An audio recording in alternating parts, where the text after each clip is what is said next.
eu sou o Thiago, educador social do projeto Novo Amanhecer, e esse é o quinto episódio do nosso podcast.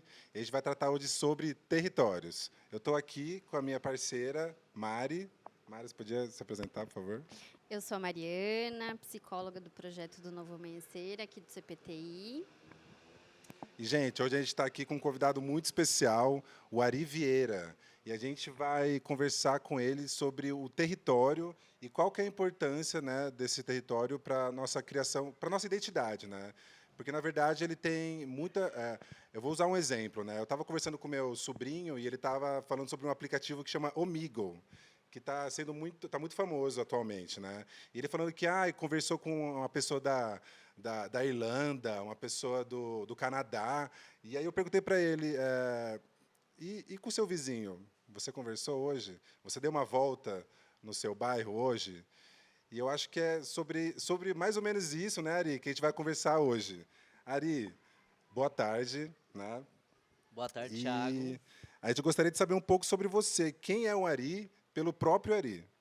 Bom, eu sou Ari Vieira, né? Sou nascido e criado na Zona Sul de São Paulo, na periferia. Então, desde muito cedo venho participando de projetos sociais, desde os meus 16 anos. Então, eu entrei numa organização, né, onde eu recebi uma bolsa de R$ 65 na época, em 2001, isso, né? Que a ideia era o quê? Era 6 meses de formação teórica e 6 meses de um projeto para a comunidade. E o meu primeiro projeto foi, inclusive, em animação em hospital. Então, eu morava próximo do Hospital Campo Limpo, né? Então, a ideia era fazer animação na pediatria do hospital. Então, eu iniciei a trajetória nos projetos sociais, com esse primeiro projeto, e depois eu fui participando de outros. Virei presidente da organização onde eu iniciei esse processo, depois de outras organizações, né? Hoje eu sou presidente, né, do Instituto Lidas, que trabalha com geoprocessamento, com mapeamento, que é um tema hoje que a gente vai estar trabalhando. E eu sou fundador hoje, eu estou fundando um espaço chamado Casa Educa, que seria um espaço para a formação da juventude periférica na casa onde eu nasci e fui criado. Nossa, então, que legal. Esse espaço eu vou estar ali trabalhando com essa ideia de formação da juventude. E a gente estava lá mexendo no seu Instagram, lá, dando uma pesquisada, dando uma sondada, assim. Quem que é o nosso entrevistador, o nosso entrevistado, né? E a gente queria saber, assim, você é um quebra-cabeça em formação? É isso? O que que isso significa? Olha, Thiago, eu sempre digo que eu sou um quebra-cabeça de informação justamente porque cada pessoa que passa na nossa vida, cada projeto, cada momento, ele é uma peça, né, que a gente vai encaixando e informando, né? Então, assim, eu não estou sempre em um processo de formação. Então, por isso que eu me defini ainda como quebra-cabeça. E por que que você é um louco para projetos sociais? A gente já viu que isso tem a ver com a sua história, né? Mas assim, o que te levou a começar com os projetos sociais? Olha, é bem assim, como morador da Zona Sul, né, na periferia da Zona Sul de São Paulo, eu nasci, para vocês terem uma ideia, na região ali do Jardim São Luís. Jardim São Luís, ele por muito tempo foi o Triângulo da Morte, né? Três distritos, Jardim São Luís, Jardim Ângela e Capão Redondo. Eu perdi muitos amigos, levei muitos amigos morrendo, sendo assassinados nesse processo. E aí eu ficava naquela também, assim, o que eu posso fazer? Quando aí surgiu essa oportunidade de participar do meu processo, né, do meu projeto, e aí foi com uma mosca azul que picou. E aí, a partir disso, fui participando de um projeto, fui participando de outro, fui educador, coordenador, presidente de organização.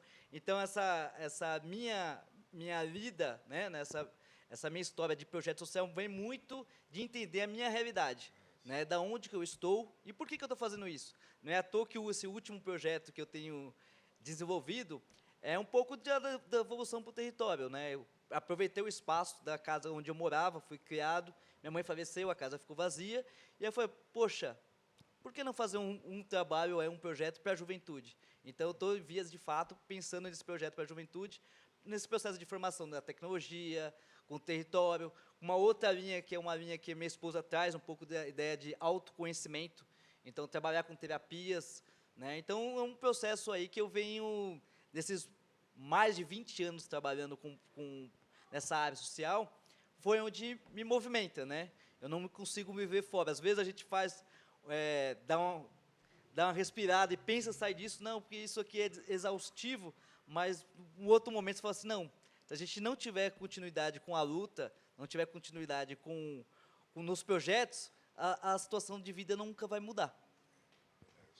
E aí, então, você veio aqui para falar sobre território, mas eu queria que você dissesse qual que é a importância do território. Se, na verdade, conceitualizasse um pouquinho para a gente o que é o território, porque eu acho que existem várias leituras, né, do que é o território, e eu acho que tem várias áreas que definem, tipo, a educação define território de um jeito, a saúde tem outra demarcação de território, tem uma certa, né, uma diferença aí na demarcação mesmo de território.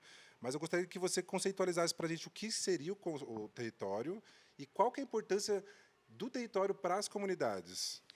Primeiro assim, o melhor território, né? A gente começa a discutir qual que seria o melhor território para a população. O melhor território seria aquele que ela mesmo cria, né? O território que tem a participação social. A partir da participação social, você constrói, né? As pessoas delimitam a área de acordo com seus interesses. Então, esse é o melhor território. A crítica que a gente faz hoje é que as políticas públicas elas não se dão conta, não se utilizam do território como algo transversal. E aí essa temática que você traz, que cada política pública divide de uma forma, ela, em vez de trazer a população para um processo de apropriação, ela desmobiliza. Desmobiliza porque cada área, cada momento, você tem um território diferente. Né? Então, quando a gente pensa no território, seria um processo mesmo de algo transversal, né? Aglutinador de política pública. Então, essa é a ideia do território. Pensar no território de uma forma que, uma área que as pessoas se reconheçam como espaço, né? Então, quando eu falo de cartografia afetiva, eu estou falando muito nessa linha de criação de território que as pessoas se apropriem dele, né? Que seja a sua área de vivência. Porque a partir da sua área de vivência, ela conhece. E se ela conhece, ela consegue mudar. Né? Quando a gente traz essa discussão do território para os macros territórios, né, vamos falar de São Paulo, Campinas, que são macro territórios, as pessoas não vivenciam essas áreas. Então, quando ela vai para a ação, ela não consegue, ela não se enxerga na ação. Né? Então, um exemplo, se eu falar aqui que tem 10 mil pessoas em Campinas morando na rua, em termos de porcentagem de estatística é muito pouco. Mas se eu falar que 5 mil moram em determinado local e você se reconhece nessa área, aí essa informação começa a fazer sentido. E se faz sentido, você consegue se movimentar para mudar essa realidade. É verdade, eu acho que esse lance de você se identificar enquanto espaço, né, eu acho que é isso que às vezes fica difícil de entender, né, que é lógico que a gente sabe assim, o bairro onde eu moro é um bairro bom, o bairro onde eu moro é um bairro ruim, né, tipo, a gente consegue ter essa percepção, ou então querer ir para um outro lugar, né, almejar, ou então ter aquilo, um bairro que é o ideal, que a gente considera o ideal, né, eu acho que esses ideais mudam, né, mas assim, eu acho que essa parte de se identificar com o território que é um pouco difícil de perceber, né? Então, é isso que a sua luta é sobre isso, é sobre a pessoa se identificar enquanto parte daquele espaço, é isso? A ideia é de pensar sempre que as pessoas precisam se apropriar, ter um sentimento de pertencimento sobre o território. Daí que vem o afeto, né, do cartografar. Exatamente. Né? Então, eu estou trabalhando hoje com uma linha que a pessoa tem que, a partir da sua residência, né, a gente pensar num quilômetro. Né? Isso é um conceito que eu venho trabalhando, que assim, a partir de 1 quilômetro seria esse território de vivência dela, onde ela constrói suas afetividades, onde ela sabe quem mora, quem atua nesse território, onde ela conhece o comércio local. Então, eu estou delimitando sempre assim, quando a gente pensa em território, vamos pensar minimamente 1 quilômetro no nosso redor, que é esse território que a gente está chamando de território de vivência, onde a gente constrói as nossas afetividades.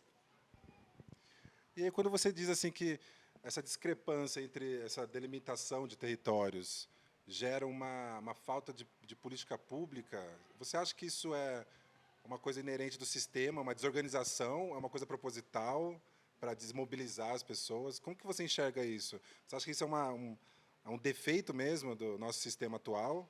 Ou você acha que isso é uma coisa proposital, assim, já indo para esse lado de pouco de, sabe, sei lá, de uma força maior que se interessa por essa desmobilização, assim. Você acha que... Bom, a gente pega as organizações, né, elas nascem num processo de luta, né, luta pelo território. Primeiro nas necessidades básicas, então, água, luz, todas as organizações, no geral, elas nascem nesse processo de luta. E o território, ele acaba sendo, hoje, está um processo de as pessoas não estão se apropriando dele porque não conhecem, não tem nem informação sobre ele. Então, o que é hoje a política pública? Ela não traz informações dos microterritórios, né? Então, a gente tem que começar a construir informações, uma base comum de conhecimento sobre áreas. E aí, sim, a gente consegue esse processo mesmo de mudar a realidade.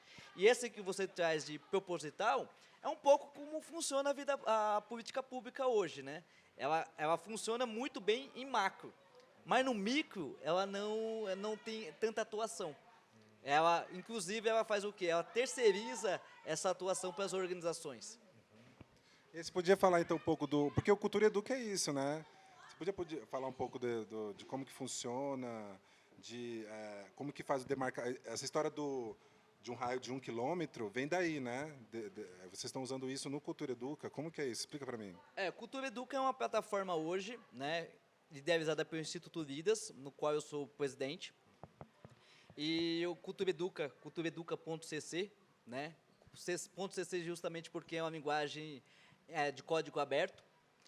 Ela possibilita três grandes atuações, né?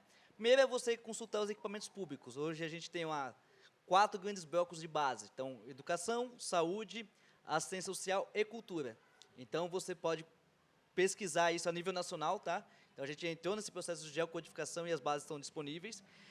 Cada ponto que você coloca no mapa, você tem essa possibilidade de leitura do território. Então, você apresenta um processo de dados socioeconômicos do território. Então, eu coloquei um ponto no mapa, eu vejo, quero ver escola X. Quando eu coloco a escola X, o sistema vai criar um raio de 1 quilômetro e trazer informações socioeconômicas desse raio. E o terceiro ponto que eu acho muito mais importante no processo todo é que é a possibilidade de automapeamentos. Então, onde as comunidades, onde as organizações e onde essas pessoas podem fazer seu automapeamento. Então, você vai lá, se cadastra, Thiago, o Thiago participa do grupo X, Y, Z. Quer mapear? Vai lá, só colocar os endereços e você consegue, inclusive, olhar para aquele mapeamento que você fez e confrontar com a política pública. Legal, legal. Eu fiz recentemente, né? Eu peguei o mapa de Campinas e aí eu coloquei todas as ofertas culturais, né, de equipamentos públicos na região de Campinas. Então, você vai olhar que fica sempre centralizado. Aí a pergunta fica, mas nos extremos não tem atividade cultural? Tem. E quem produz? Não é o poder público, quem produz é a própria comunidade. Só que não tem ferramenta e não tem esse processo de mapeamento, então ninguém fica sabendo, fica oculto. Inclusive, aqui o CPTI ele é uma iniciativa que emerge da comunidade, com a Tia Leide, né, construindo aí num barracão, uma creche para as mulheres poderem trabalhar e deixar as crianças aqui, né? Então, acho que essas iniciativas existem, como você disse, existem, só que elas precisam ser visibilizadas, né, pelo poder público, principalmente. Mas agora eu queria fazer uma perguntinha, assim, o exemplo que eu dei lá do meu sobrinho no começo. Você acha que as mídias sociais elas estão... porque eu acho assim, que essa alienação pelo nosso território, assim, não conhecer o nosso território, é uma coisa que já existe, né? Mas você acha que a internet ela aliena mais a gente, ela deixa a gente mais deslocado ainda do nosso território, com essa história de... Porque ela cria, na verdade, um pseudo-pertencimento, né? Não, eu conversei com a pessoa lá em outro país, né? Nossa, que legal essa possibilidade. É realmente uma possibilidade legal, né? De troca, assim. Mas você acha que isso deixa a gente mais ainda sem conhecer nosso território? Olha, a gente tem que entender a internet como aliada, né? Ela tem assim N possibilidades. Eu acho que depende do uso, né? Do uso que a gente faz. Então, assim, no geral, eu acredito que a internet hoje ela possibilita a gente, inclusive, construir territórios virtuais, né? Então, essa possibilidade de você colocar uma informação, buscar uma informação aqui e apresentar numa rede, ela possibilita, inclusive, das pessoas enxergarem essa informação, né? Então, a internet, hoje a gente tem que usar a internet, as novas tecnologias para esse uso social, né? Na construção de tecnologia social. O que acontece hoje é que, assim, no geral, existe um campo aberto, né, a internet, e a gente hoje, enquanto sociedade, a gente não está sabendo direcionar. Então, tem muito mais uma linha de direcionamento, porque eu acho que tem a possibilidade de criar muitas tecnologias sociais a partir desse uso, né, e a gente não tem esse direcionamento para um uso mais político, mais social sobre a internet. Então, quando não se tem é isso, né, fica muito solto. Então, acredito que a gente tem, enquanto entidade, enquanto sociedade civil organizada, pensar nesse uso, né, e incentivar esse uso, porque é uma ferramenta em potencial assim, de atingir massas. Né? Hoje, inclusive, você vê a internet, o surgimento das fake news. Hoje, qualquer coisa que você faz na internet, surge uma fake news, a informação propaga muito rápido. Então, se a gente também começar a propagar informações boas, né, conteúdos bons, a gente vence, né? A gente tem a possibilidade de alterar realidades. Ari, estou pensando aqui, né, nisso que você fala assim, em território nacional, né? Como é que foi essa construção, assim, do Cultura Educa e essa expansão, né? Quem foi alimentando ali esses serviços? Porque eu estou entendendo que tem uma questão, assim, né, desse olhar do que eu, enquanto alguém que vivo neste local e conheço e posso ir alimentando ali, ou quanto eu posso pesquisar quais são os serviços públicos que eu tenho em determinado lugar e alimentar ali dentro do Cultura Educa, né? Qual que é a proporção, assim, porque a gente está falando de algo bem sério, assim, né, enquanto política pública e, de fato, enquanto a gente não demonstra dados, a gente não consegue demonstrar ali uma vulnerabilidade, uma necessidade, uma demanda para que a gente construa política pública. Então, eu entendo que é uma ferramenta de grande potencial, né? Mas o que vocês vislumbram, assim, o que seria esse território nacional? Quanto que vocês querem alcançar do Cultura Educa? Quem que vem alimentando todo, né? Já tem bastante gente cadastrada ou não? São mais instituições? Bom, Amário, boa pergunta. Assim, o instituto onde eu participo, né, o LIDAS, inclusive que é o idealizador da ferramenta Cultura Educa, ele sempre, ao longo dos seus 30 anos de existência, vem trabalhando nessa ideia de apropriação do território, né? Então, hoje a gente tem um Cultura Educa, mas a gente já teve, por exemplo, um jornal guia. O que é esse jornal guia? Para quem é mais novo e não conhece, é um guia de ruas, né? Então, eu até tenho um no carro, que eu ando mais por enfeite, a gente não utiliza disso mais. Mas qual que é a ideia do jornal guia? Jornal guia é o quê? Você pega uma notícia no jornal, né? Aí a Sarau Tea-Lady. Você olha lá no quadrícula tal, página tal do guia. Então você abriu o guia de ruas e sabia exatamente aonde aquilo estava acontecendo. Então o LIDAS, ele tem um compromisso com a apropriação, né, do território por parte dos trabalhadores, por parte do filho dos trabalhadores. Esse jornal guia, na época, a gente criou esse projeto em 2003, numa região lá, na zona sul de São Paulo. Ele chegou, o governo estava alterando, e o Gilberto Gil, então ministro da Cultura, ele estava com a ideia de lançar um edital, que ele lançou, né, os pontos de cultura a nível nacional. E aí ele conheceu o jornal e pediu para a gente apresentar uma proposta de mapeamento nessa linha cultural a nível nacional. Foi quando a gente começou as primeiras bases de dados com o Cultura Educa. Então, né, o Gilberto Gil, ele sempre colocava os pontos de cultura como uma espécie de massagem do IN. Não sei se vocês conhecem. Do IN é uma massagem que você pega um ponto, e pressiona, e aí ele se irradia, né? Então, assim, quando o Gilberto Gil então entrou como ministro da Cultura, ele tinha essa ideia de criar esses pontos, né, pontos de cultura, e aí onde a gente começou a dialogar sobre esse mapeamento dos pontos e cultural a nível nacional. onde a gente começou a receber as primeiras bases de cultura. A gente tinha uma expertise, né, o Lidas tem uma expertise de geoprocessamento, que é o quê? Essa técnica de você transformar um banco de dados em mapas. Então, a gente começou nesse processo com o Gil, aí, né, dialogando com o Ministério da Cultura, essa ideia do mapeamento. Então, aí, a partir desse momento, a gente foi acrescentando outras bases, como a da educação, como a da assistência, entendendo que a cultura não é limitada só à base cultural. Cultura, ela baseia-se em outras dimensões, né? Outras esferas. E aí foi onde a gente começou a ter esse processo onde se deu o Cultura Educa como ele é formado hoje. O que a gente aproveitou do Cultura Educa, que eu acho que é um grande sacadas hoje, que o Cultura Educa não é só ponto no mapa. Ele não se resume a uma plataforma de pôr ponto no mapa, como o Google faz ou outras organizações. O Cultura Educa ele possibilita uma análise do território, que esse é o grande diferencial. A gente, enquanto instituição, a gente acredita que quanto mais pessoas se apropriarem desse espaço e discutirem o território, mais rápido a gente muda a realidade. Então, por isso que é uma plataforma aberta, né? Qualquer pessoa pode acessá-la, né? Colocar ponto no mapa ou consultar a informação. Então, por isso que a gente tem como pressuposto que a informação é de todo mundo. Essas bases a gente conseguiu através de lei, né, que é a Lei de Acesso às Informações. Então, a gente pegava a base, já codificava a base e colocava no sistema. Hoje, a atualização disso tudo está por nossa conta. A gente não tem apoio, né, então a gente está dialogando agora com esse novo governo, mas ainda não tem nenhum apoio. Quem está fazendo esse processo é tudo por conta do Instituto.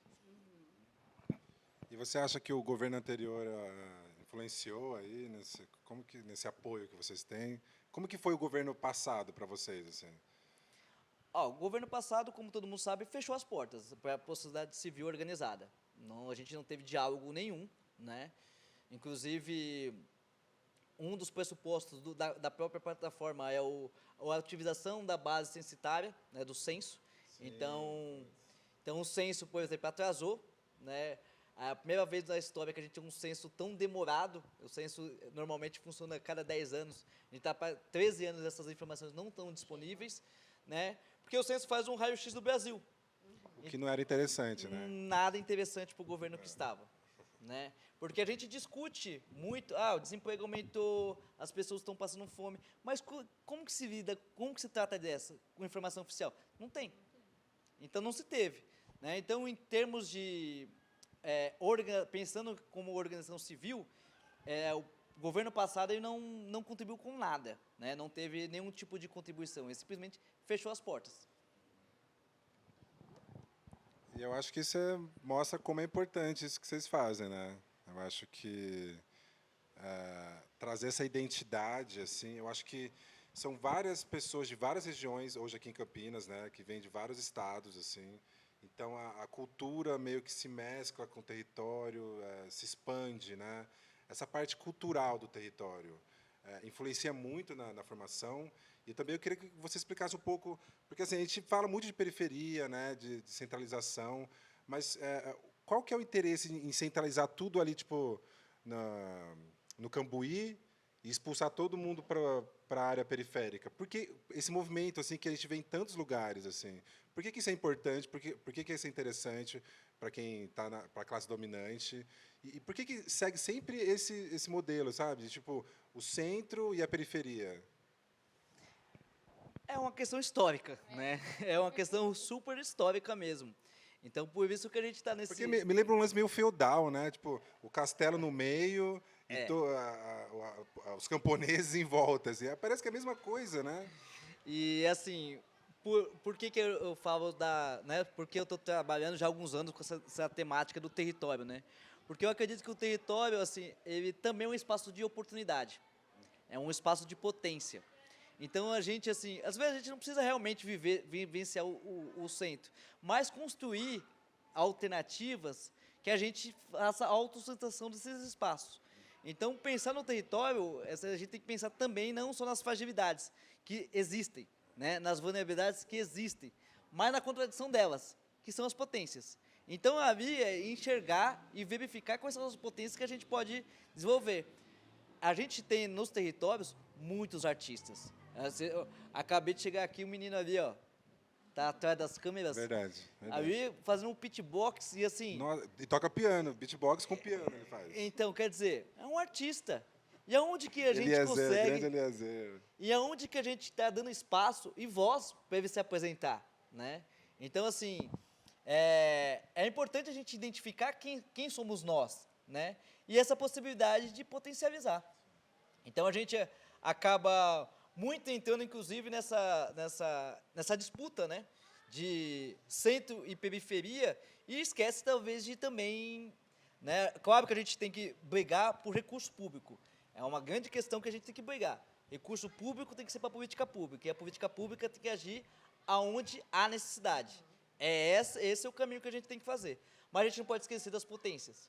A gente tem que desocultar as potências. Porque se a gente fica sempre aquela famosa fábula, né, que eu vou contar rapidamente para vocês, que assim, tinha 2 pescadores e viu uma criança caindo no rio. Elas vão lá, nadam e salvam a criança. Voltam, outra criança no rio. Vão lá, nadam e salvam aquela criança. Aí, uma terceira, eles vão lá, meio exauridos, conseguem salvar a terceira. Aí um olha para o outro. Em vez de a gente salvar, não é melhor ver quem está jogando essas crianças? Ou seja, é mais fácil quando a gente... assim, a gente tem que entender que existem os problemas, as contradições com o território, mas a gente precisa também entender quais são as potencialidades. Tentar desocultar. Quando você desoculta, a possibilidade de mudar a realidade é grande. Pode falar. Não, é que eu acho que em outro momento a gente também falou um pouco disso, né? Não, tem que descentralizar, né?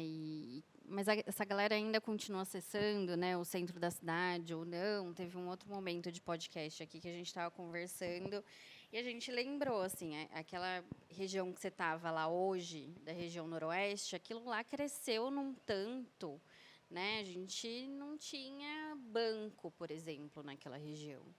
E, de repente, naquela área ali da Praça da Concórdia, foi se criando comércio e foi expandindo. E, às vezes, fica, para mim, ainda um pouco essa contradição, né? Porque era uma galera que vinha muito para o centro também, fazia uso de outros espaços, e entendo que também tá bom para lá agora, né? Que não precisa desse deslocamento todo, porque isso toma tempo, transporte, enfim. Mas é que eu acho que também tem que estar em todos os espaços, sabe? Para a gente não limitar e também utilizar essas potencialidades que você está trazendo, né? Mas eu ainda eu sempre olho para aquela região assim um pouco, tipo, será que essa galera ainda vem, né? Ou vem só para trabalhar, porque é aquele trânsito daquela reta da John Boy, né? Então eu sempre fico um pouco assim também, né? Porque são nessas áreas que vão crescendo, né? E o que a gente tem no entorno, na verdade, é isso, né? Foi expandindo, né? Emancipando cidades que a gente não foi controlando. Então, o que a gente tem reta ali da Santos Dumont aqui em Campinas é tudo ocupação, né? Aos poucos foram trazendo, de fato, ali, né, uma outra mobilização e regulamentação, mas é tudo invasão, né? E a cidade foi expandindo num tanto que não tinha ideia também, né? Não foi algo planejado, assim, né? Reflete uma falta de... Reflete essa expansão aí, né? Mas também uma falta de planejamento urbano, né? A questão de... É o jeito mais fácil, né? Vamos expulsar aqui e eles vão naturalmente assumindo essa forma. Se reorganizando em se outros organizando. espaços. As grandes metrópoles elas são construídas no caos, né? Muito nessa linha mesmo, sem planejamento urbano. A única cidade que eu sei que teve planejamento... Brasília. Brasília. Né? Brasília. Eu acho que Manhattan também, né? Então, fizeram são poucas, o grid lá, né? poucas cidades que elas teve esse planejamento urbano. E quando a gente fala de grandes metrópoles, Campinas, São Paulo, elas tendem, a tendência é que elas façam esse movimento, né? De ser muito um desenvolvimento sem menor planejamento e onde acaba acaba tendo problemas com o aumento da vulnerabilidade social aos seus redores, né? Sempre nas periferias. Então, o que, que a gente tem que, na verdade, quando aí é cobrar muito do poder público, na verdade não é só cobrar, mas tá no diálogo de trazer recurso para onde se tem necessidade. Que hoje o poder público, quando ele vai dividir, né, eu lembro do Mano Bel, uma vez ele deu um exemplo de um candidato a governador, e falou assim, ó, esse candidato a governador é o seguinte, você pega um lanche, você tem duas crianças passando fome, uma passando fome, uma com bem alimentada, ele vai jogar um lanche para cima, quem pegar é dele. Quem me pegar é dele. Então, ou seja, então assim, a política pública, muitas vezes ela funciona dessa forma. Né? Não enxerga, ela né? não enxerga o indivíduo e nem as áreas prioritárias. Então ela faz assim, ou ela distribui, né, o recurso de uma forma de um jeito uniforme, ou para quem grita mais, né? Então não tem realmente planejamentos urbanos que mostrem e nem um pouco da política local, né? A gente não tem hoje conselhos locais, de políticas locais, que consigam dialogar com o poder público. Esse é um problema que a gente enfrenta, não só em Campinas, mas nas grandes metrópoles no estado, no país, porque a gente não tem. Então, esse é um grande problema que a gente vai ter que dialogar, né? Então, quando eu falo do desenvolvimento da potência, é justamente isso, desocultar. Desocultar, que isso aqui precisa de recurso. Né? Ou disso muito, de denúncia mesmo, mostrar, ó, esse território é mais vulnerável do que aquele outro. Então, se ele é mais vulnerável, qual que ele precisa?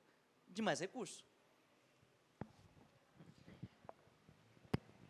Ari, o que você acha, pensando agora no projeto mesmo do Novo Amanhecer, né? A gente estava hoje aqui relembrando, né, o nosso histórico aqui, a sua entrada no projeto. Dá um salve aí para o Banto também. Salve, Banto! Estou pensando aqui, os jogos que a gente tem hoje, né, essas tecnologias sociais, contribuem para essas discussões? Não sei, não sei te responder isso que eu estou perguntando, mas assim, qual a analogia que a gente poderia fazer? O que tem de potencial esses jogos e o Cultura Educa? Mari, eu sempre digo que assim, a gente, enquanto Cultura Educa, está nessa linha de desenvolvimento de tecnologia social. E os jogos que vocês estão desenvolvendo também tem nessa linha de tecnologia social. E o que a gente sempre tem, qual que é o grande desafio nosso? É que o maior número de pessoas tem acesso a isso. Né? O Cultura Educa, por exemplo, está no espaço virtual. E vocês, hoje eu fui para a Mari, né, uma conversa bem informal com ela, falei assim, ó, esses jogos, eles têm que virar política pública. Esses jogos, vocês não podem ficar limitados ao projeto do CPTI aqui, no Novo Amanhecer. Esses jogos, eles têm a potência de mudar realidades, a potência de discutir com a criança, com o adolescente, sobre as situações vividas de abuso, sobre esses processos que normalmente são velados, né? Então, fica a dica mesmo de, assim, vocês têm que estruturar a coisa maior do que vocês são hoje, porque senão a gente fica limitado, né? Quando a gente pensou no Cultura Educa, foi exatamente isso. Hoje, para vocês terem uma ideia, só em termos de consulta, que entram no Cultura Educa por buscar alguma coisa e acaba esbarrando no Cultura Educa. São mais ou menos 40 mil acessos. Isso eu não sabia, isso me espantou quando eu verifiquei esse dado. Porque às vezes a pessoa procura o nome da escola e sem querer cai no Cultura Educa. Não quer dizer que ela está acessando, está utilizando a plataforma. Mas de uma forma ou outra ela entra no Cultura Educa. E esses jogos, às vezes, têm esse potencial também de... Eu falei para a Mari, tem que estar nas escolas, né? Vocês têm que pautar a Secretaria aqui de Educação, vocês têm que discutir com esse consórcio desses municípios da Macro Campinas. Por quê? Porque esses jogos eles são em potência, eles podem produzir um processo de emancipação política. Eles podem produzir um processo que as crianças e adolescentes entendam melhor a sua realidade. Né? Então, eu acho que vale o investimento de pensar, bater aí no poder público e falar, ó, o que a gente está produzindo aqui é bom. E o que vocês estão produzindo é muito bom. Né? E a gente só se reconhece quando é bom quando o outro fala. Né? E a gente fica ali no dia a dia, no dia a dia, tão focado que a gente quer só bater meta, né? Só bater meta. E a gente tem que se limita, avançar. né? A gente tem que avançar só de bater meta. E se limita. E foi o que eu te falei, né? O projeto já está há um tempo. Foram muitas mãos, né? Foram muitas cabeças já pensantes que passaram por esse projeto, né? Hoje eu e o Thiago a gente representa, mas isso já está há um bom tempo e tenho certeza que tem outras pessoas já usando porque já passaram também, né, pelo projeto. De fato, a gente precisa expandir um pouquinho mais o olhar. E que legal, hein? 40 mil é bastante, hein? 40 mil, 40 mil entradas, né, acesso, né? Então, às vezes, a pessoa busca porque, assim, é uma plataforma que tem mais de 200 mil escolas a nível nacional. Então, todas as escolas a nível nacional estão na plataforma. Todos os equipamentos da cultura estão na plataforma. Então, acaba, querendo ou não, a pessoa vai fazer uma busca no Google e acaba acessando. Agora, assim, claro que ela não tem interação, mas já é um caminho. Já é um caminho, né? É um caminho possível. E com os jogos eu também acho que é um caminho possível, quando vocês vão para a escola. Essa região do CPTI, dentro da plataforma, está bem mapeada, né? Um salve para o Banto, porque o Banto foi um cara que trouxe essa ideia de mapeamento, está junto com vocês, esteve junto com vocês nessa construção dos jogos. Enfim, eu acho que a gente tem que investir muito, as organizações em geral, têm muito que investir nessa ideia de tecnologia social. Elas vão produzir mudança. E é o que a gente tem visto aí nas escolas, né, que a gente tem visitado, como tem uma dificuldade de falar sobre esses temas mais como a violência, né, todos os tipos de violência sexual, racismo, né, conversar sobre o território, porque eu acho que as escolas se enxergam muito isoladas, né, elas não enxergam que pertencem a uma rede. Eu acho que os professores hoje em dia eles estão, além de sobrecarregados, eles estão desamparados. Eles não sabem que tem uma rede. Então, eles pegam tudo para eles e falam, não aguento mais, não quero mais trabalhar. E não tem outro tipo de metodologia para trabalhar, além do caderno, lousa, professor na frente. O que a gente traz, enquanto projeto, é justamente isso, uma outra metodologia em que os jogos são a ferramenta, né? Instrumentalizar esses professores, esses profissionais, para que eles possam abordar esse tipo de tema de um jeito mais... Porque, assim, o lúdico, na verdade, ele estreita o vínculo entre o professor e o aluno, e entre o conhecimento também. Ele dá essa estreitada. E gera uma espécie de fascínio, né, pelo conhecimento. A pessoa ela vai se informar de um jeito espontâneo. Né? Não é como se eu tivesse falado, aprende isso aí que vai cair na prova. Não, ela vê o nosso jogo, como que funciona. De repente, ela já está se informando sobre aquele assunto. Né? Então, acho que a nossa iniciativa ela é muito importante, assim como você disse, assim como a sua também, mas precisa é isso que você falou, expansão, né? Precisa de espalhar isso, né? De algum jeito, assim, pensar macro, né? E aí entra acho que a política pública entra nessa parte, assim, da gente conseguir que o máximo de pessoas possíveis entrem em contato com isso, né? E é muito difícil porque a gente está tão já educado para não gostar do nosso território, entendeu? Não gostar de onde a gente mora. E assim, e aí quando vai trabalhar esses territórios, trabalha pelas vulnerabilidades, não pelas potências, né? Eu acho que o CPT ele é muito eficiente nisso, em trabalhar as potências de todo mundo que está aqui, de todo mundo que passa por aqui, né? Inclusive os próprios profissionais também. Então é isso. Eu acho que a noção de território ela está na formação da nossa identidade. O que você poderia falar para a gente sobre isso, sobre como o território influencia na nossa formação de identidade? Tipo, eu sou periférico, eu vivo no condomínio lá. Há essa identificação, né? Há essa formação da nossa identidade a partir do território. Como que você pode explicar um pouco para a gente como que isso acontece? A gente sempre está em algum lugar, né? Então, a gente nasce em algum lugar, a gente vive em algum lugar. E às vezes, quando a gente não tem questões sobre aquele lugar, né, a gente só consegue alterar se a gente consegue identificar. Então, esse processo de apropriação do território, né, e esse olhar mais crítico sobre ele é importante porque ele é o propulsor da mudança, né, da alteração da realidade. Então, quando a gente vê coisas que a gente... Eu fiz um trabalho agora com outra entidade aqui, Semente Esperança. E aí, a molecada lá, eles mapearam pontos agradáveis no território. O que veio de ponto agradável? Sorveteria do Luciano. Açaí da Val. Trança não sei de quem. Que legal. Ou seja, né, para qualquer outra pessoa que visualize aquilo, não tem sentido.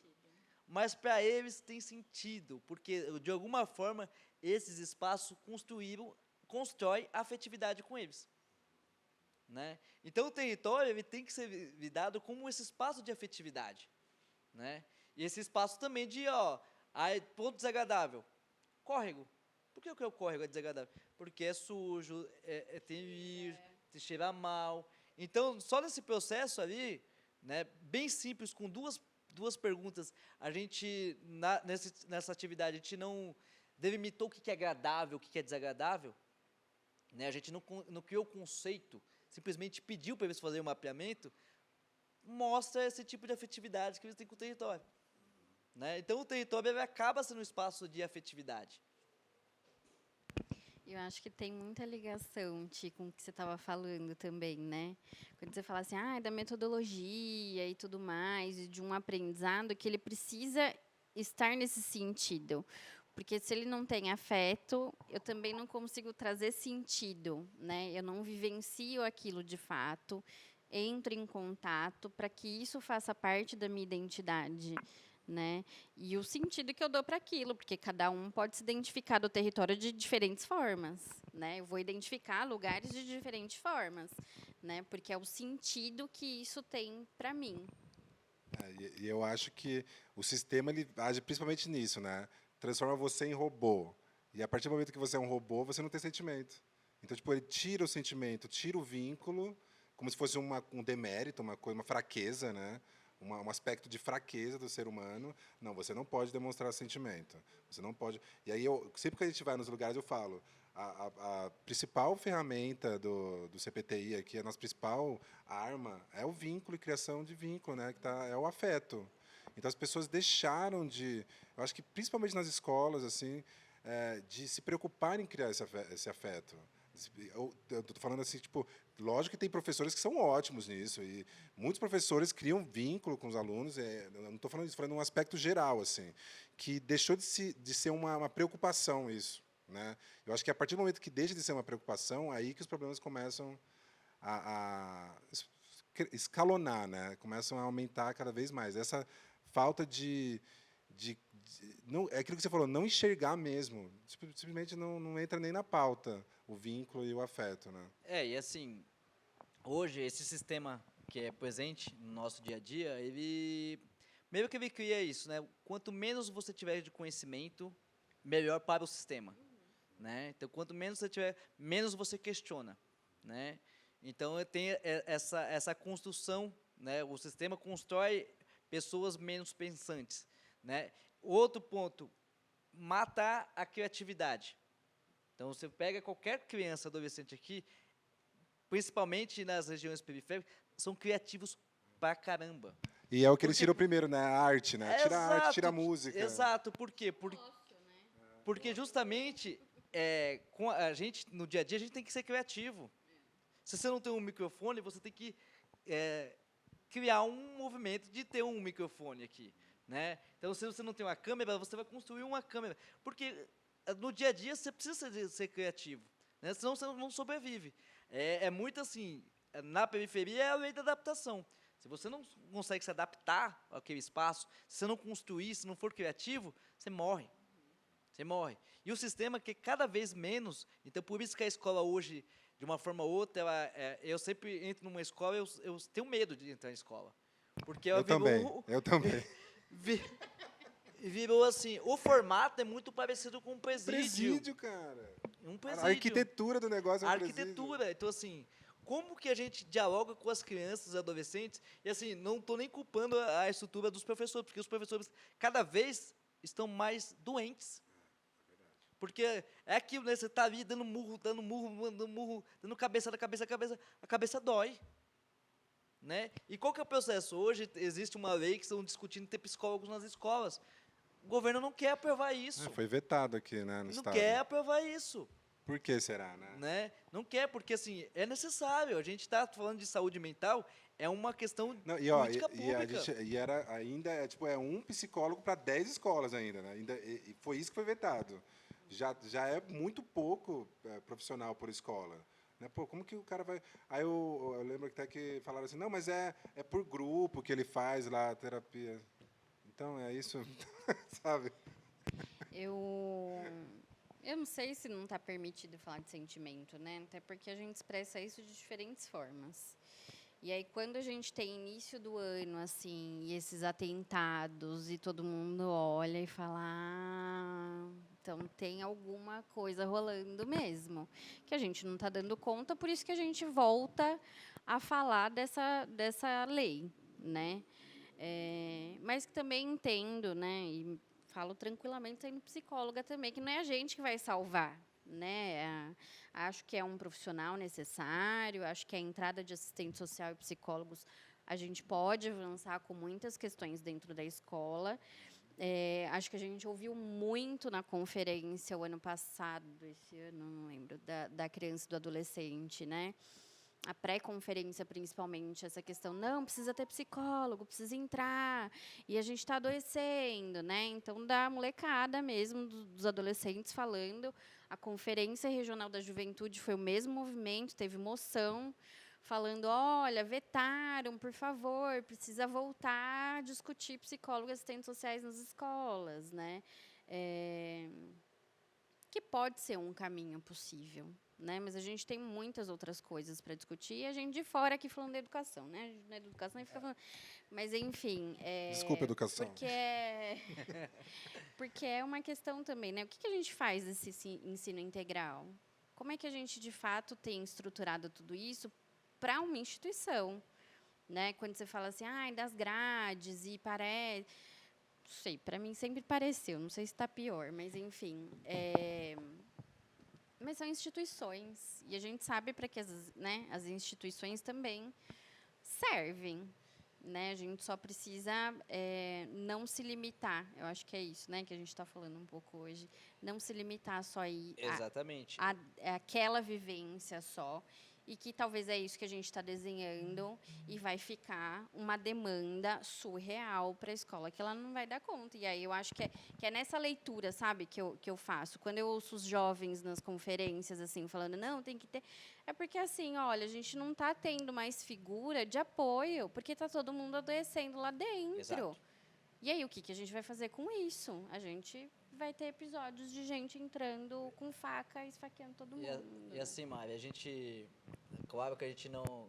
Como educadores e não estando atuando dentro da educação, né, a gente faz a crítica num sentido que, assim, grande parte da nossa vida, não, se você pega uma criança de 6 até os 17, então ela tem 12 anos praticamente 11, 12 anos dentro de uma escola, né?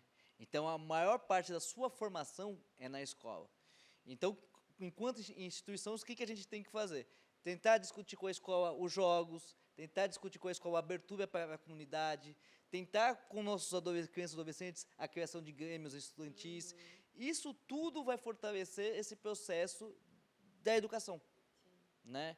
E trazer a escola como um parceiro. É que as escolas hoje, a gente falou da estrutura de presídio, que você fala, mas sempre foi assim. Pode ter sido, mas eu acho que tem muito pior. Né? Muito pior. E assim, entender que o diretor não é dono da escola, mas ele é uma pessoa responsável por todo esse ambiente escolar. Eu fui numa experiência em Juiz de Fora que lá o diretor é eleito pela comunidade escolar. Nossa, né? Que interessante. Então, e aqui a gente não avançou para isso. Né? Será que a gente poderia fazer alguma experiência em alguma escola e que diretor aceitaria? Faz né? todo sentido. Porque é a escolha pela comunidade escolar, enfim. Então, assim... A escola atende aquela comunidade, né? Exato. Faz muito sentido isso. Então, pensar em algumas maneiras de contribuir, né? contribuir. Então, incentivar esses jovens e crianças e adolescentes que participam das atividades do CPTI, poxa, participem da criação de Grêmio, mas um Grêmio ativo, né? Um Grêmio que não só promete festa, que na minha época era só promessa de festa. Quem ganhava é quem prometia festa e passeio, né? Então, criar esse processo também de... Uma galerinha aí discutindo coisas importantes. Né, o Sim. processo de discutir política, porque a política é tão importante no nosso dia a dia e, de uma forma ou outra, fizeram que a gente odeie ela. Né? Hoje a política é um negócio odiado, Nossa, é verdade. que é os partidos, que é Bolsonaro, que é Lula. Não, gente. A política é a principal atividade do ser humano. Todas as escolhas que a gente faz são escolhas políticas. O Thiago veio de amarelo aqui porque ele fez uma escolha política. Ele poderia ter usado outra cor. Né? Então, assim, se a gente for pintar aqui, a gente pode ser democrático ou não. Né? Ou a Mari vai lá, determina qual é a cor, ou ela consulta a gente. Então, tudo isso são escolhas políticas. E esse cerne da política mais bonito e mais geral, ele foi reduzido para os partidos, né? Inclusive os partidos a gente acaba não participando, que é um problema também, porque eles que representam. Né? Então a gente tem que discutir política numa coisa mais geral, sabe? Né? Trazer que as pessoas gostem de política, porque política é nosso dia a dia. Todas as escolhas são políticas, né? E tudo influencia na política. A gente tem que começar a dialogar com a nossa molecada. E é tão legal quando vocês trabalham, eu trabalhei com criança, o resultado maior que a gente tem, né? Com as famílias, o resultado é sempre mais demorado. Mas com criança, adolescente, é muito rápido. É muito rápido. Eles entendem muito rápido. Eles constroem muito rápido. A gente está chegando ao fim aqui. Eu queria que você falasse assim, o que você espera para o futuro. Assim, o que você acha? Você tem uma visão otimista para essa valorização dos territórios? Você acha que a gente vai chegar num momento em que as pessoas vão estar satisfeitas? Como que vai chegar no momento em que o poder público vai enxergar essas pessoas, vai enxergar esses territórios para poder criar políticas públicas eficientes, eficazes? Você acha que a gente vai chegar nesse momento? Vai demorar muito? O que você acha, assim, para a gente finalizar aqui? Olha, Thiago, eu sou otimista por natureza, tá? Eu também. Então, às vezes as coisas tão ruins, vai falando, não, mas tem uma possibilidade aqui, tem um jeito, né? Então, assim, eu acredito muito nessa ideia de participação popular, né? Participação social. Quanto mais a gente incentivar a participação social, mais possibilidades a gente de mudar nossas realidades, né? Então, assim, o governo está aí, né? Seja governo A, governo B ou governo C, a gente vai ter que estar dialogando com ele. E só que, assim, a gente só vai construir realmente política pública com mais efetividade quando a gente construir um processo maior de participação popular, né, de participação social. Quando a população, no geral, definir o que ela quer. Hoje a gente não define, né, hoje a gente não participa. Então, essas esferas aí de participação, de conselho, elas estão muito fechadas. Então, a gente tem que começar pelos pequenos espaços, né? O espaço aqui do CPTI, as escolas que a gente está dialogando. Nesses espaços, a gente tem que começar a incentivar esse processo de participação social. As conferências também, as né? conferências das que são... juventudes que teve agora. Conferência da criança e adolescente, conferência da juventude, conferência do idoso, conferência da assistência social. Esses espaços a gente tem que incentivar a participação. Que é eles que vão ajudar nessa construção de uma nova política. Uma política mais assertiva, uma política que valoriza as pessoas, né? E, no geral, é isso. Tudo pode dar errado, mas o mais importante de tudo são as pessoas. Então, a gente tem que estar preservando o bem-estar das pessoas. A gente vive na época que tem que falar o óbvio aqui, né? Que as pessoas são mais importantes. Porque eu acho que tipo, é esse lance da mecanização mesmo, de tirar das pessoas o aspecto mais humano, né? Eu acho que, para mim, o mais assustador é quando fala, vamos humanizar não sei o quê, o atendimento, porque não era humano antes. Para quê, então, isso aí? Isso, para mim, é o mais assustador. Vou ter que falar que é humano, como se fosse contando vantagem aqui, né? Tipo, nosso atendimento é humano. Mas, Ari, muito obrigado por ter vindo hoje. Sua presença aqui foi muito importante para a gente. E eu acho que tudo isso que você traz é muito importante, assim, mas de uma importância gigantesca. Você está até arrepiado aqui, ó. Porque é uma coisa que passa desapercebido, sabe? É uma coisa que é tão complicada de perceber a conexão lógica que tem o território com a nossa criação de identidade, o território com a criação de políticas públicas, o território com nossos relacionamentos, com afeto, sabe? São coisas tão importantes que fazem parte da gente, sabe? Que eu acho que a sua iniciativa é muito importante. Eu acho que é isso mesmo, expandir. E o nosso podcast está aqui mesmo para isso, para tentar levar isso para o maior número possível de pessoas, porque a gente também acredita que a internet é uma ferramenta para isso, né? Para levar para as pessoas e para tentar alcançar nosso público, né? Que é o público não só dos profissionais, mas dos adolescentes e jovens que também estão desamparados, né? Também estão se sentindo isolados, também não conhecem seus vizinhos, não conhecem o próprio bairro e muitas vezes não gostam do próprio bairro porque só enxergam as vulnerabilidades, não enxergam as potências, né? Então eu queria te agradecer muito e é isso. Eu sou otimista também. Eu acho que a gente vai mudar a realidade, está mudando já, né? Muito obrigado, viu, Ari? Queria te agradecer também, Ari, por ter vindo. Acho que foi muito importante nos vermos pessoalmente. Acho que a gente estava trocando, né, de outros lugares. E espero que a gente consiga aí seguir na parceria. Obrigada pela tarde de hoje. Gente, eu agradeço a iniciativa do CPTI, eu acho super importante. Agradeço o Thiago, Mari, pelo convite. Podem me chamar, eu adorei trocar essa ideia, né? E essa é a primeira vez que eu participo de podcast e foi tão gostoso que deve ter passado tão rápido. E assim, que quiserem de mim, né? Eu acho que eu estou sempre disponível para poder trocar conhecimento, trocar ideia, para a gente poder pensar aí nos projetos, em ações. Então, eu já me coloco à disposição de vocês, né? Agradecer mais uma vez pelo espaço, lembrar aqui a importância do Banto, Carol, o próprio Thiago, dar um salve na Gisele que está chegando agora também, né? Enfim, o que vocês precisarem, estou à disposição. Então é isso, pessoal. Chegamos ao final de mais um episódio do nosso podcast. Hoje aqui com a Ari Vieira, falando sobre território e a importância desse território, né? E no próximo episódio a gente vai estar falando nós iremos falar sobre racismo com o Jonathan Kim e com a Marília Correia. Então, até mais, pessoal.